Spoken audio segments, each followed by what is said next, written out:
guys, and welcome back. You'll notice that we have a different backdrop as of late.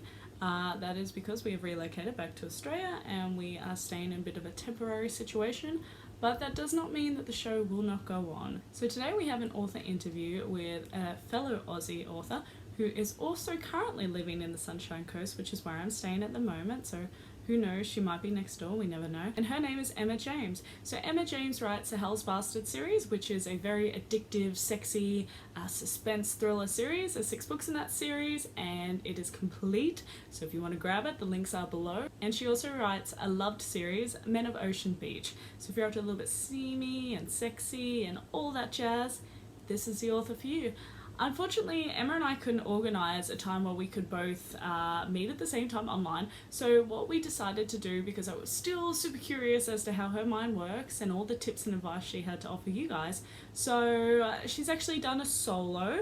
I couldn't be there to ask the questions, but I still sent them through, and here's what she had to say. Now, we will watch Emma be caught in the rain as she decided to do a lovely backdrop where you can hear the bells and the birds, local birds should I say, of Australia, playing in the back, and she's done it in her backyard, which is beautifully green, and we will see what happens, because she does get stuck in a little bit of rain, which I secretly love. A little bit cheeky. I hope she didn't get a flu from it, but here we are. With no further ado, thanks Emma!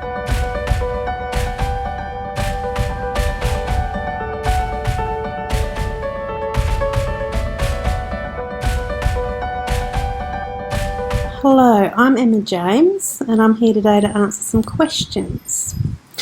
Okay, question 1. What's it like living in Brisbane, Australia? Well, I actually live up on the Sunshine Coast, about 2 hours north of Brisbane, and I have to admit it's very nice living up here.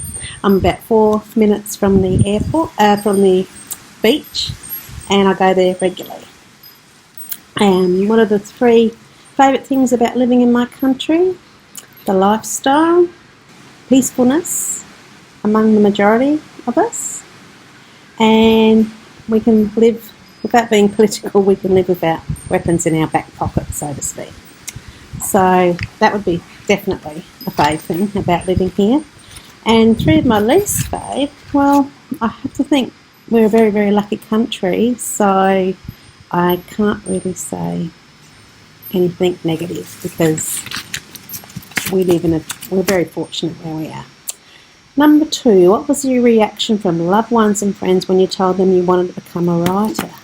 Well, I hid it for a very long time. I think a lot of us hide it for a very long time. I think it kind of just blended. Sort of slowly they realised what I was doing, and it wasn't a conscious thing to go and say, hey, everybody, I'm writing. I think that comes down to confidence as well, wondering if you can do it, so you keep it quiet to see how it goes. But yeah, everybody is very positive. I won't let my father read one of my series, because I think it's probably a little bit much for him. But he's read the Men of Ocean Beach series, the 3 books today. Number 3, what gave you inspiration to write your first series, Hell's Bastard? Well, the first series was actually Men of Ocean Beach that I started. I wrote 2 books. First one was October the 9th, 2014, I released it. But if we want to talk the Hell's Bastard series, inspiration, I was writing contemporary romance. This is my first 2 books released, and then I thought I wanted to change it up a bit and write something polar opposite to what I had been writing. So I will admit I had to drop all my inhibitions, because it wasn't easy to turn to the dark side, so to speak. And that's exactly what I did. I turned to the dark side. Hence why I won't let my dad read that series. It is a complete series. It is a mixed genre. There are bikers in it, but it's not biker genre. It is more your dark romance thriller with biker genre sort of biker influence. It is graphic, it is violent, it is all those things you find in thrillers. So I probably just wanted to write something polar opposite. And back in 2015, there wasn't really a lot of it around. Pepper Winters, Kelly Hart, Lily St. Germain were probably three authors that inspired me. They would have been the originals that sort of, in the indie world, that got out there and wrote dark stories. But now it's a lot more popular. Number 4, I've published 9 full-length novels, and I've been a part of 3 anthologies now. But I haven't, I've got the rights back to the 3rd novella, but I haven't yet had the time, because I only got it back a few weeks ago to republish it. And what was the craziest part of that achievement? And was I surprised that after book 1, out of all my books, that I wanted to continue writing? Well, no. I'm what you call a plotter, big time. I obviously allow for lots of change along the way, but I just need the basics. And if I'm doing a series, which I've done too, I need to know what's going to be, roughly how many books I'm going to have before I start, roughly what's going to happen in each one. So I've got roughly who my 2 main characters or the love interests are, and I pretty much know what the ending is. In book 1, I know what the ending will be. So I really do think about it. I don't just think I'll write one and see how it goes. I fully intended for Men of Ocean Beach to write 5 books plus a novella. And for the Hell's Bastard series, I fully intended to write 5 books. I pick out all the titles beforehand. For the Hell's Bastard, I wanted it to end in ED, and I wanted it to all mean something like twisted, and all things that mean sort of dark. And I had wrenched, warped, contorted, entwined, venerated. Venerated being more the positive ending to the series. And with the Men of Ocean Beach series, I wanted all the titles to have double meaning. A little faith, well, faith is faith, have faith in yourself, but that's the name of one of the characters. Hope is lost, well, hope is again is the name of one of the female characters, and she is indeed lost, she's homeless. And Joy is found is again the name of a character, and she finds herself. So yeah, and then the next one is Will to Protect, and that is actually Wilhelmina, and for short she likes to be called Will. And to protect is what one of the male characters, that's his nature, so he feels he's got her to protect. And Chance for Freedom is actually not one of the girls, it's the character in the first book, which I won't say anything because that'll spoil, but it's the whole meaning behind the first 4 books. So yeah, I certainly want to continue writing more and doing spin-offs, etc, etc. I've actually just released Hitched, again ending in ED, which is a spin-off to from the Hell's Bastard series. It was supposed to be a novella, The Wedding, but it turned into a 97,000 word book. And I didn't have enough, I had too much story, so it'll be a 2-part duet, and that'll be destined with an ED on the end too. Next question, what has been the most surprising thing for you as an author? How much I've learned. This is, as an indie author, it's an incredible steep learning curve on everything, marketing, everything. Having had 3 children, being a housewife, I didn't go to uni, I didn't go to any sort of higher education other than high school, so learning it all. Oh gosh, every day you've got to learn. You've got to watch YouTube videos, anything free I can get on my hands. to watch. It's all a learning curve every single day. So and everything's ever changing in this author gig. So that's probably the most surprising, is how much you have to learn. You can't leave it to anyone else. You have to do the work yourself. Writing is such a small part of this gig. If you want to sell books, because the ocean is so huge, of indie authors releasing constantly, because they can, and traditional published authors releasing when they release. It's just huge. So you have to be on the ball, and you have to keep up with it. Don't expect just to release and then boom, you're an overnight sensation. It happens, but it's rare, so rare in the indie world. So put the work in, just put it in, and you have to do it every day, continually. You can't let up. Next week, what is your writing routine, and how do you discipline yourself to sit down and write these amazing books?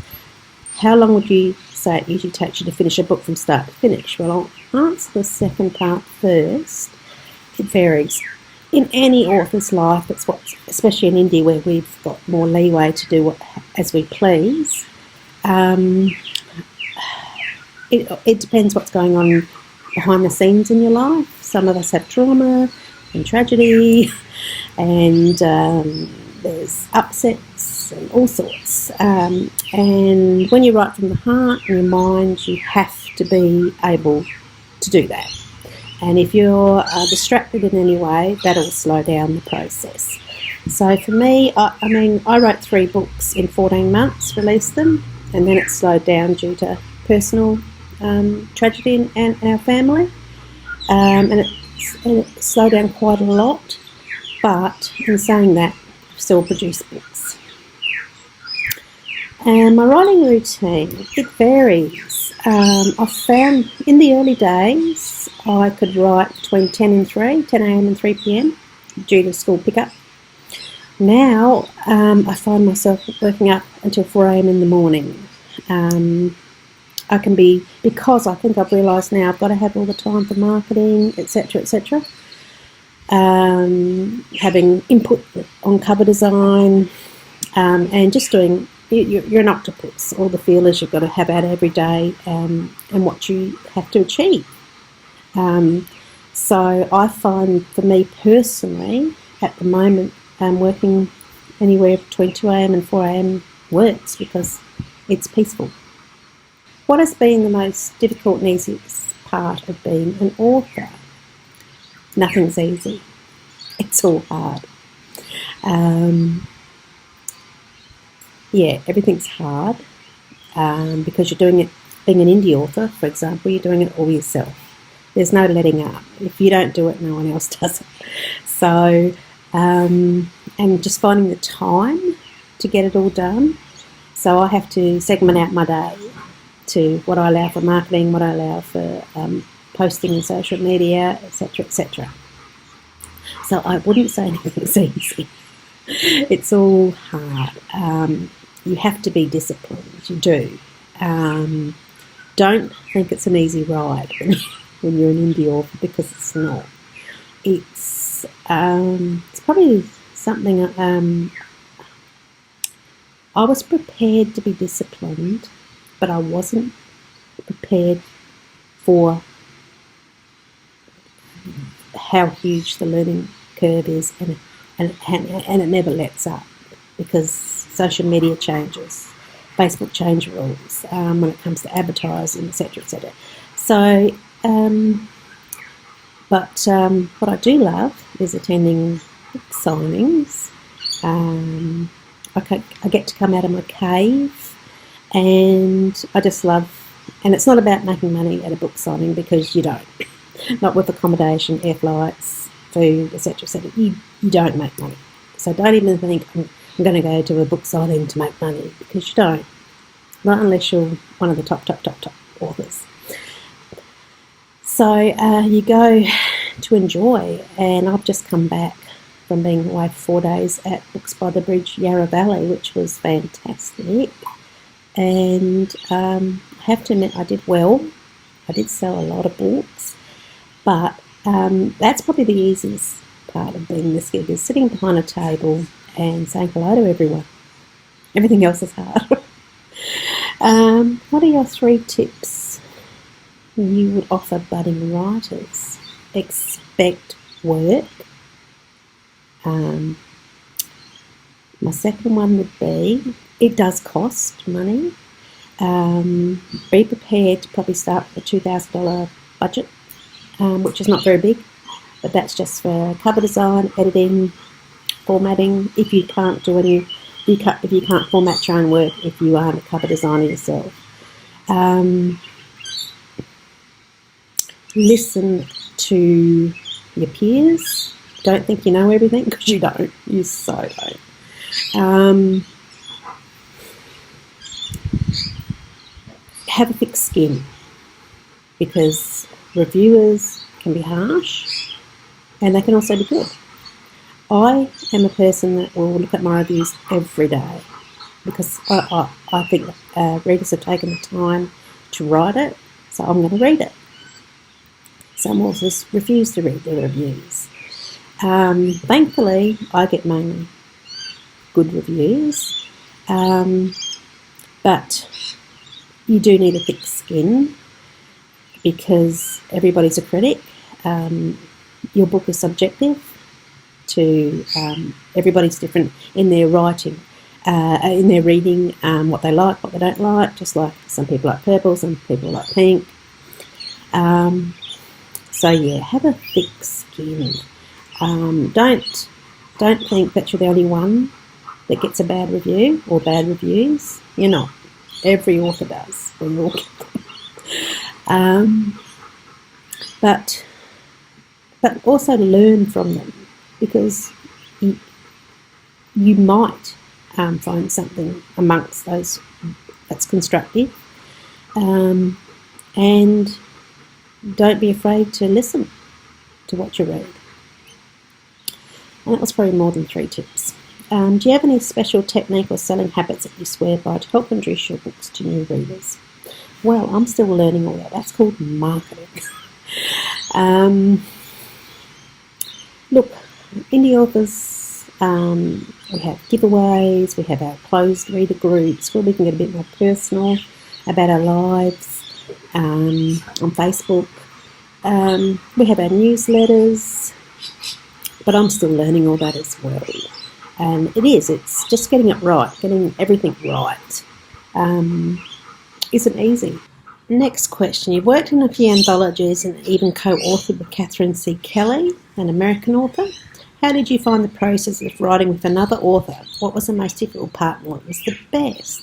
Well, the best was there's this pressure to produce words, because the person's waiting for to continue the next day, so it's backwards and forwards, with time difference. So we didn't have a segmented area each.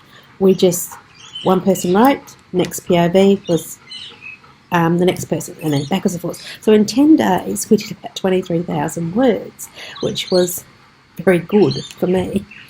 So that is definitely the best thing. Well, in Catherine and my case, we were in an anthology called When Clubs Collide. So that's 2 biker clubs, and our title book was The Enforcer's Revenge. So we had 2 alpha enforcers, and having 2 alphas having to collide and meet up. That was the brief. They had to meet up. There were little things like who lowered their gun first, all these little things, which I hadn't actually even thought of. So when I wrote my bit, it was like, Edge lowers his gun. And there's a little bit of a contention here, because the other alpha wouldn't necessarily allow my alpha to lower his gun first. So there was a few little fun things that we had to, not many at all. I actually took a while to click that that's what Catherine was hinting at, because I'm just like not getting it. But yeah, that was, in the end, they both lowered their guns together and every alpha was happy. So yeah, but Look, I didn't have any troubles at all. We flowed very easy. Catherine had already read my series up to about book 4, I think it was, even before we both ended up in this anthology together where 2 authors had to buddy up and write together. And at that stage I hadn't actually read any of Catherine's Deaf Dwellers MC series, so then I read, I think, the first 4 books just to get an idea of her character Mortician. So it was Edge and Mortician, and then we had the 2 old ladies, Pearline, which Catherine just writes fantastic.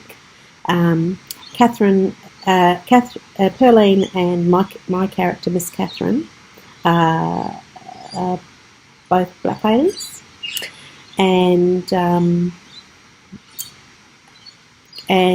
Miss Catherine's Cajun, and Catherine had an absolute ball with Pearline, and it was a really, really good mix. So I can't complain about anything really, and it's only been my one experience of co-writing. Next question. You will be celebrating your, well, it's not 5-year anniversary, it is actually 6 years, because it was October the 9th, 2014 when I first released A Little Faith. And we're now in 2020, so October 9th will be 6 years. What do I do to plan to celebrate? Well, I don't really celebrate. I just keep going. I think a lot of authors, we just keep going. We might do a giveaway for our blogversary, but a bookversary, but we don't. I don't think a lot of us do anything too great. Maybe 10 years I'd do something. But yeah, just carry on as per usual. What do you think the biggest misconception of being an author is? Possibly that it comes that we make a lot of money, which is not true. We spend a lot on covers and remaking over covers and editing and formatting and giveaways and postage, etc., etc. Book signings, purchasing a table for a book signing, printing books up.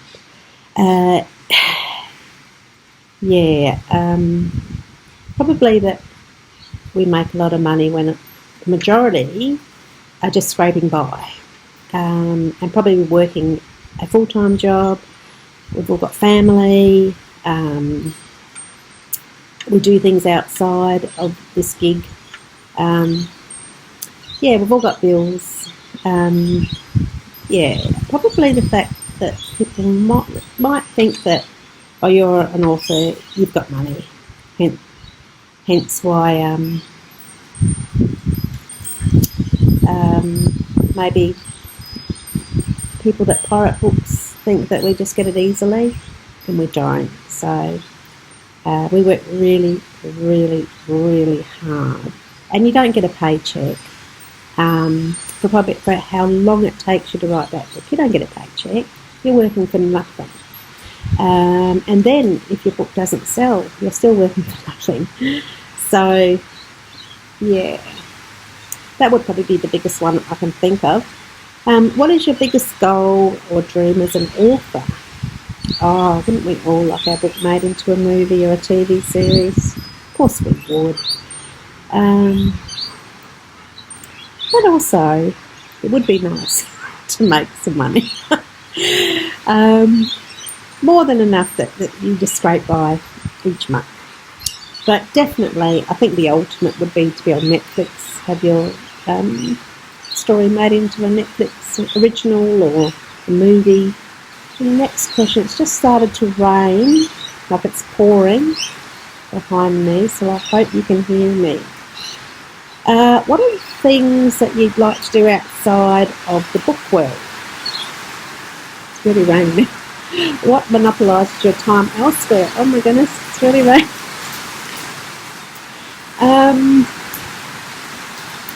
What I like to do outside the book world is spend time with my family, because this gig does take up it can consume all your time if you allow it. And I like to watch movies, TV series with my family at night time, just the simple things.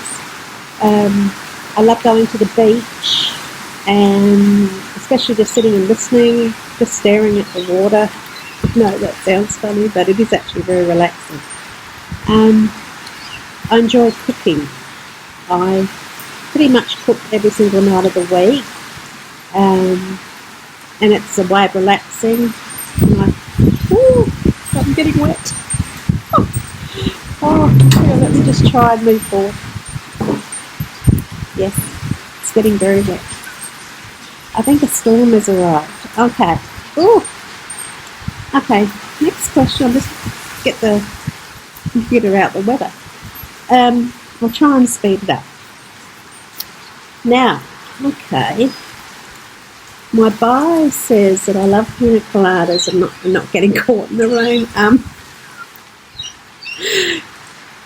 Here's a little classic example. Now the question is, do I make pina coladas at home? And if so, what is my special technique or ingredients?